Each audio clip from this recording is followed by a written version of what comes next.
Chiryoju, a vampire of Chinese lore, and Sano, the legendary Japanese mountain king, have been locked in a deadly battle for centuries. Literally. An ancient curse imprisoned these two characters in an antique sword, until the sword arrives in Sunnydale. Freed by accident, Chiryoju searches for a host body that will allow him to continue wreaking havoc among the living and the dead. Now Buffy's on the trail of this legendary vampire. A bloody trail that leads straight through the heart of the Buffy-Xander-Willow triangle. Wait, is this trying to imply that there's a love triangle between Buffy, Xander, and Willow? Because that's not in the book. Okay. Nobody's Asian in the movies, nobody's Asian on TV. If there is a part there for us, it's a ninja, a physician, or a goofy mathematician, or a groupie in the chorus. That's me. The fourth Buffy the Vampire Slayer tie-in novel is Blooded by Christopher Golden and Nancy Holder, who previously wrote Halloween Reign. It's the first tie-in book to be set in Season 3, in what appears to be a speculative season arc from the perspective of someone familiar with Season 2. Set after the return to the status quo, following Season 2, Episode 22, Becoming Part 2, but making no attempt to explain the circumstances of Buffy and Angel rejoining the Scoobies. It's the first tie-in novel where Angel is actually present, doing things, even though he doesn't do much more than fight monsters with the others, and be lovey-dovey with Buffy. The focus is much more on Willow and Xander, who at this point is still with Cordelia. The plot forgoes the cowboys and Indians trend, seen in the previous books, and instead incorporates extremely cringy Orientalism, as it brings in Chinese and Japanese spirits, and another possession plot, similar to Night of the Living Rerun.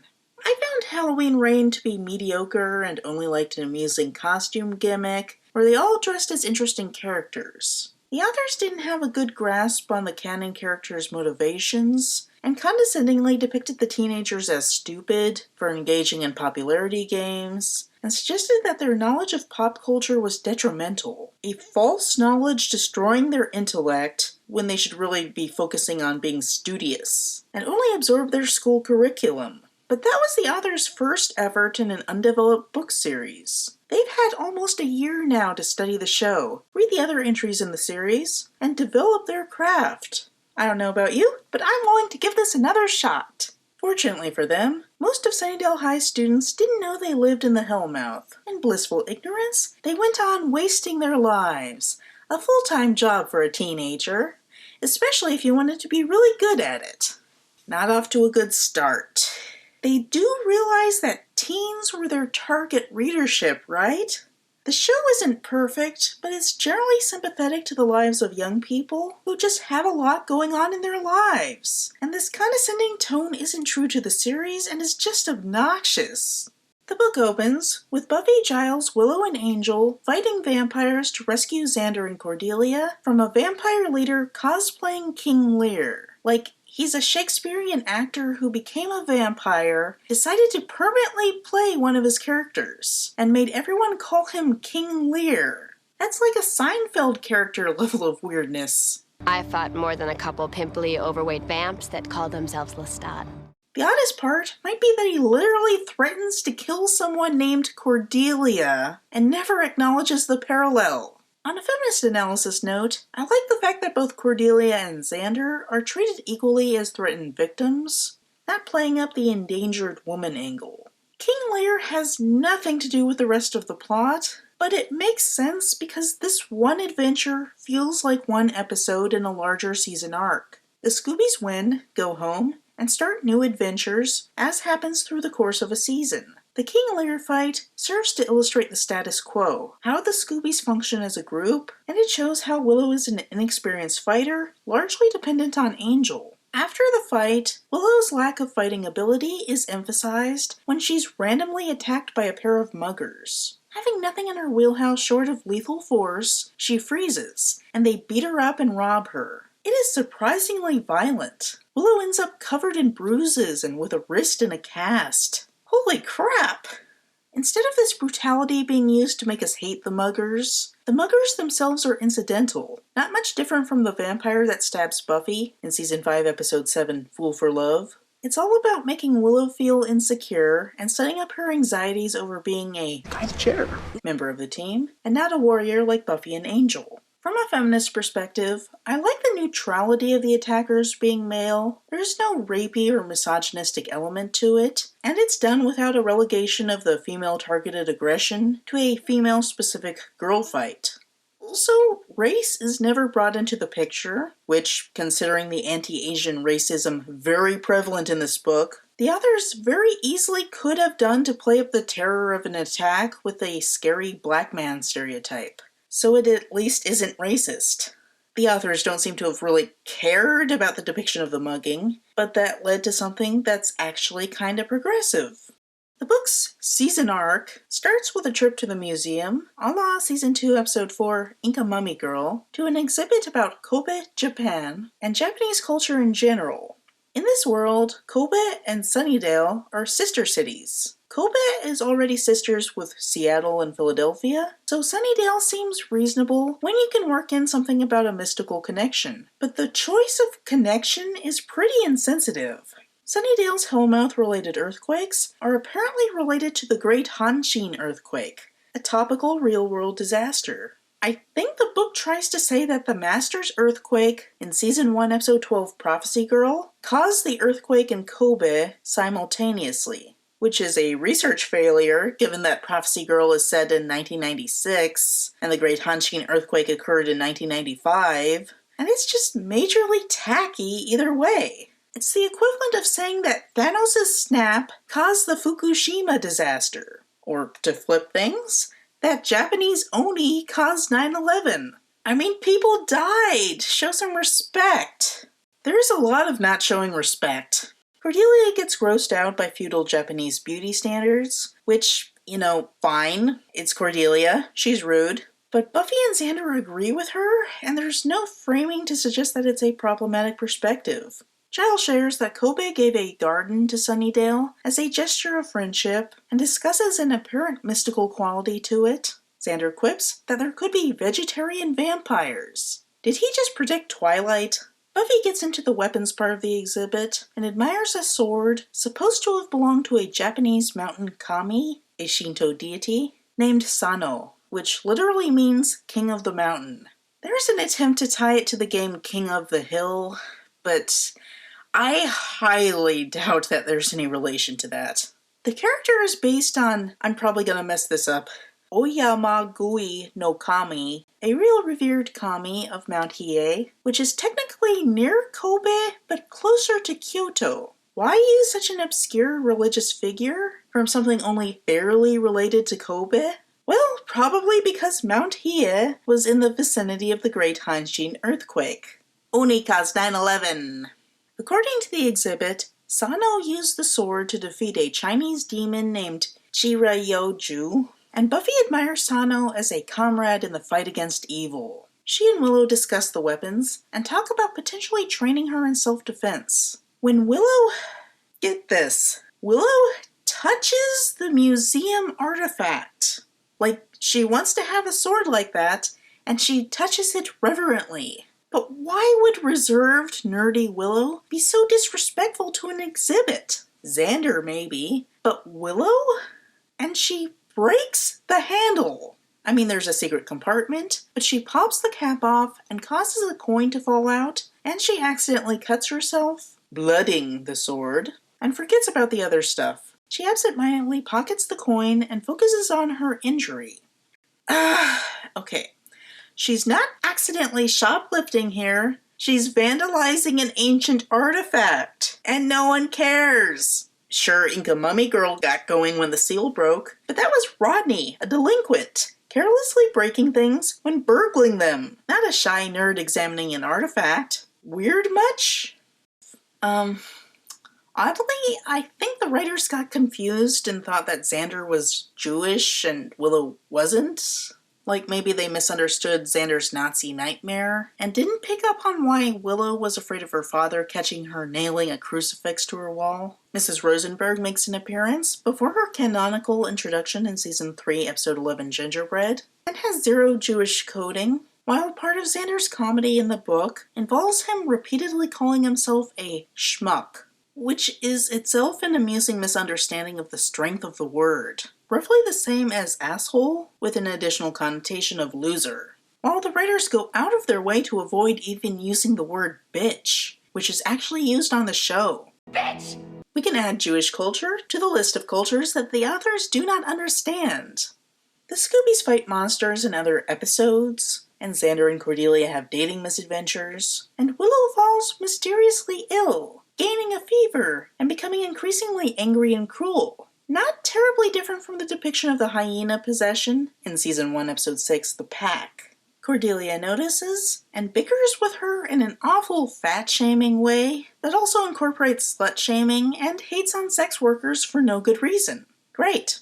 It turns out that Chirayoju's essence has entered Willow via the sword cut, and he takes possession of her at night while he lays dormant in the daytime, and their personalities have started to bleed together in a way oddly similar to Glory and Ben in Season 5.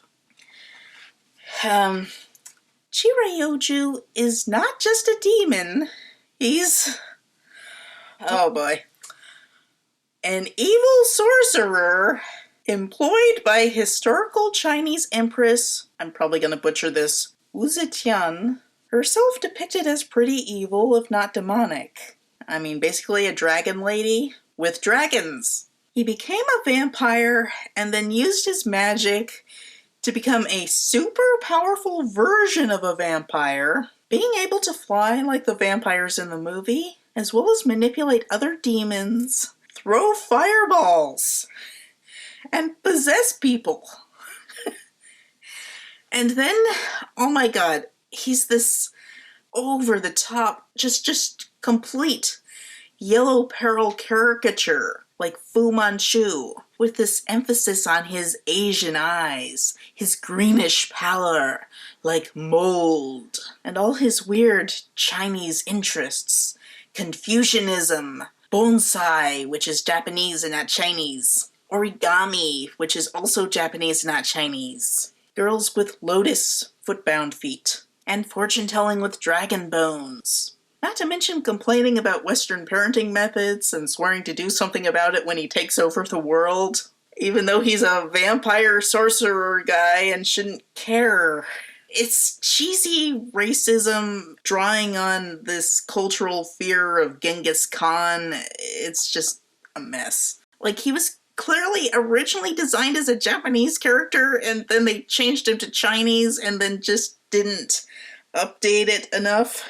Chirayoju doesn't even sound like a Chinese name. Those are Japanese syllables. Sano also refers to Chirayoju as a Tengu, a Japanese monster with godlike powers. This fits Chirayoju much better than him just being a flashy vampire. I think that it's supposed to be a mistake, just Sano interpreting what he sees through his cultural lens, and that Chirayoju is just a Chinese sorcerer who became a vampire. But I think, just speculation now, that he was a literal Tengu in an earlier draft, and then it was poorly written over into this Chinese sorcerer who became a vampire. It just makes more sense if he was originally envisioned as a Japanese character. Maybe the publisher saw that Mulan was popular and made the authors incorporate Chinese culture. You know what's big today? Mulan. Get some Chinese in there. And they changed him into a Chinese Rasputin, not bothering to look up the Chinese equivalents to Japanese characteristics. And it's disrespectful Orientalism to just blend Chinese and Japanese cultural items indiscriminately. It just shows that they didn't care.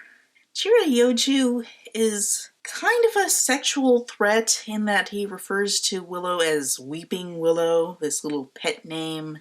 And this references this white Westerner fear of the Asian male corrupting innocent white women.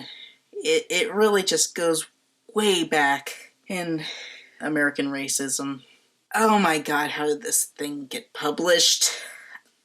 Working from inside Willow's body, Chirayoju takes control of the local vampires and raises an army. The Scoobies become aware of these strangely cooperative vampires and investigate. Xander discovers Willow at the heart of it, and Chirayoju tries to kill him, but gets sloppy, so Xander lives to fill in the others. There's a scene oddly similar to the one in Season 3, Episode 16, Doppelgangland, where they first think that Willow is a vampire, but then work out that there's a demonic possession going on, and finally connect it to Willow messing with the artifact. Seeing as a Japanese character defeated Chirayoju last time, Giles calls a retired Japanese watcher named Kobo for advice, and it's again extremely cringeworthy. The differences between Japanese and English manners are blown way out of proportion to emphasize the strangeness of this impressive Japanese man. A minor detail where Kobo tells a white lie to keep Giles from embarrassing himself could be signaled in a single short sentence, but it instead takes a whole paragraph of discussions of Japanese manners. How different, how strange, and complex they are. I mean, we use the Japanese loan translation saving face, but the concept is not alien to us as Westerners. We care about saving face. It's kind of a universal human thing. We don't care about it as much, but we still care about not embarrassing people and showing proper respect. Politeness looks a little different in intercultural communications, so you need to keep in mind the standards of the other culture. But it's not like they're these weird alien people. Come on. I'm hardly an expert in Japanese culture, but I feel comfortable asserting that these authors don't really know what they're talking about half the time. Like, the phone greeting isn't mushi mushi, it's moshi moshi. You know, the two syllables that a fox can't say? So you know you're not talking to a fox that's been transformed into a human? I've just absorbed this stuff through, being a fan of Pokemon and anime crap. You're telling me the authors couldn't bother to research. Ugh. And Giles calls Kobo Sensei, because Sensei is supposed to be the highest term of respect you can give someone short of declaring them a god. But the suffix alluded to, sama, can be applied to high-ranking mortals, not just gods. And, brief Google search here, Hakase would be appropriate to Kobo as an esteemed academic. You can call him other things than Sensei. Anyway, Kobo and Giles piss each other off, but coded in polite wording. That could be funny or admirable for its cleverness, some nice wordplay, but it functions as more Orientalist nonsense. The takeaway is that Giles' Western culture is better because Kobo is just obnoxious and we already like Giles. Kobo leaves Giles with a research clue, and he follows it to an explanation of how Willow blooding the sword allowed Chirayoju's essence to enter her, as well as to the critical detail that Sano's essence is also in the sword. Giles, Xander, and Cordelia break into the museum and examine the sword, which has, oh my god, Oriental characters on the hilt. This is from Giles' perspective. He should know both the word kanji and that the word Oriental is considered racist. He could at least call it Japanese writing, like it's an actual language used by human beings. And of course, he's not portrayed as racist at all. Xander touches the sword and gets possessed by Sano, who runs off to kill Chirayoju. Buffy and Angel examine Willow's room, finding the ancient Japanese coin and a couple other Japanese and not Chinese items, and figure things out independently. Buffy figures out that Chirayoju went to the Friendship Garden from Kobe and beat Sano there. She tries to get through to Willow, but Chirayoju attacks her along with his vampire minions. He starts throwing fire, and the building, a pagoda, because of course it is, goes up in flames. Not dissimilar to the barn in Halloween Rain. Buffy grabs Willow's body and rescues her from the fire, but then has to fight Chirayoju, and they fight, and fight, and fight, and fight, and the scene keeps going. Finally, Chirayoju tries to leave Willow's body and enter Buffy's, saying, You aren't like the other mortal girls. Which is just the weirdest callback to the film. You're not like other girls. And Angel shows up and helps fight. And Chirioju tries to hypnotize him, but can only control the demon part of him, which Angel is already able to dominate, leading him to quip that he's not like other vampires. Then, bizarrely, Buffy surrenders to Chirioju in exchange for Willow and Angel's safety, telling Angel to get the coin to Giles. This is totally unnecessary. We know that Sano is on his way, but there is no ticking clock that Buffy knows of. She isn't trying to forge a peace with the Yeerk, or lock Lucifer in the pit. She's just doing something really stupid, because the book needed to up the stakes for some reason. Why couldn't Sano just be the threat? He already is. At the instant Chirioju takes over her body, Sano shows up and attacks. What was even the point?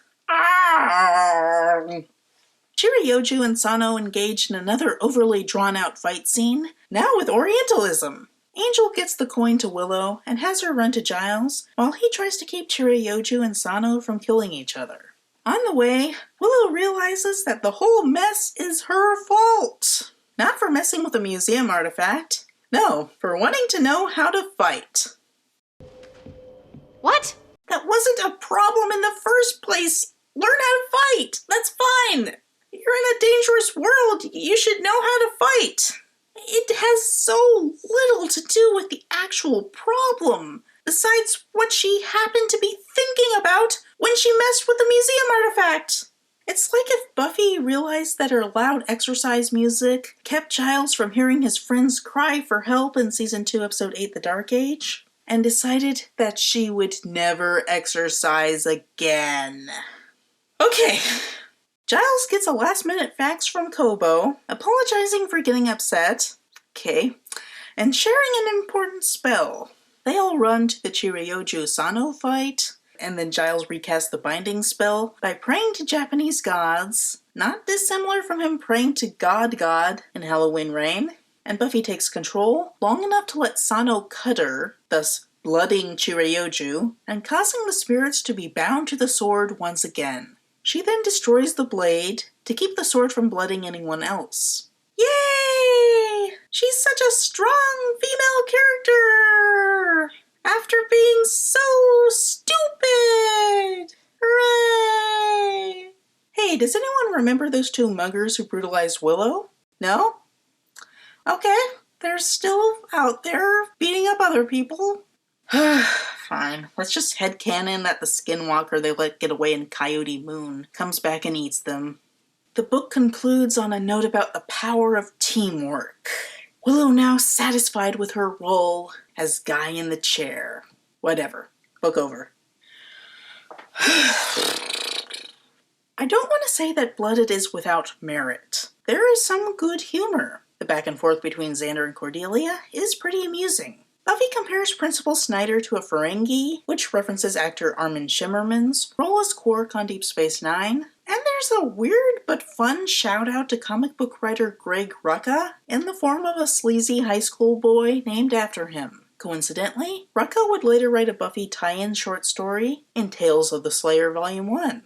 There's also some thematic depth. There's a romantic subplot about Xander's insecurity in his relationship with Cordelia. It's depicted as a fairly consensual open relationship, with Xander calling Cordelia his lust buddy and assuming that she sleeps with other guys on the nights that she doesn't spend time with him. Whether she does or doesn't is unclear, but he is willing to be with her in spite of it. However, he would like it if she actually cared about him and didn't just want him for his body. After Chirioju sends him to the hospital, she shows that she cares about him by staying by his side for hours. It's actually pretty sweet. Even if their relationship may be untraditional, with Cordelia having social power he lacks, possibly seeing other guys, and a lot of general bickering, there is actual love there. There is feminist value in the fact that Xander's insecurity is based on a traditionally feminine concern.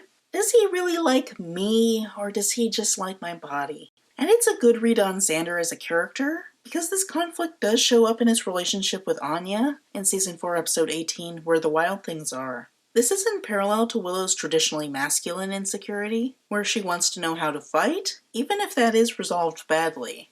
It strikes me that these gender role twisting subplots were inspired by the transgender possession subplots in Night of the Living Rerun, which used the juxtaposition of gender roles to thematically underline Willow and Xander's relationship. Of course, Season 2, Episode 19, I Only Have Eyes for You, then did the same in the foreground with Buffy and Angel. Blooded did something similar with Chirioju possessing Willow and Buffy, but aside from the simple novelty of depicting a male demon in a female body, nothing is really done with it. It's even less interesting than Night of the Living Rerun, and that just told you that Xander was acting like a girl without showing you how. But it technically plays with gender, which has some basic feminist significance.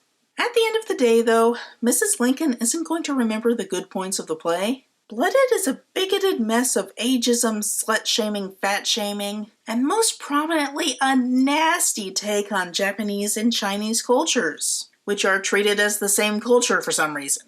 Even what you could call positive depictions of the cultures are Orientalist nonsense, throwing out a million stereotypes and random things that Westerners associate with the cultures. And then there's just the yellow peril side that's racism. Like, just over-the-top, in-your-face racism. Down to repeated mentions of the horror of seeing Buffy and Willow's white people eyes turning almond-shaped. I mean, Christ, that is Lovecraftian levels of racism. How did this even get by editors in 1998? Oh wait, I forgot. Judging by the summary on the back of the book, no one actually read it. The book suffers a similar problem as the depiction of skinwalkers in Coyote Moon, where there's no emphasis on Chirioju representing an anomalously evil minority, perverting the good values of his culture. We don't see the good values, we only see these villains. Even Sano isn't really a good guy, just a bloodthirsty warrior with all of the depth of Conan the Barbarian, who happens to be fighting the same bad guy as our heroes. Kopo is a watcher, but he's also a pompous jerk and a way tied into his culture. There's nothing to indicate that Chirioju's personal evil isn't representative of evil foreign aggression a la Genghis Khan. His references to Confucianism are never indicated to be tinted by his soulless demon biases. Even though real-world Confucianism is fundamentally humanistic, about honoring other people, we're led to think that Chirioju's imperialistic aggression is an accurate take on this wacky Chinese cultural item. In the end, Blooded is appalling! No amount of scattered good points about feminist depth and intelligent humor can save this racist garbage fire of a book. Like, seriously, when I want to list the most racist authors I've personally read, I'd go like Lovecraft, Kipling, the Buffy people. Now more than ever, I wish that Joss Whedon had personally edited these books. I mean, you'd know that he'd have a respectful take on Japanese culture. They built a mechadon.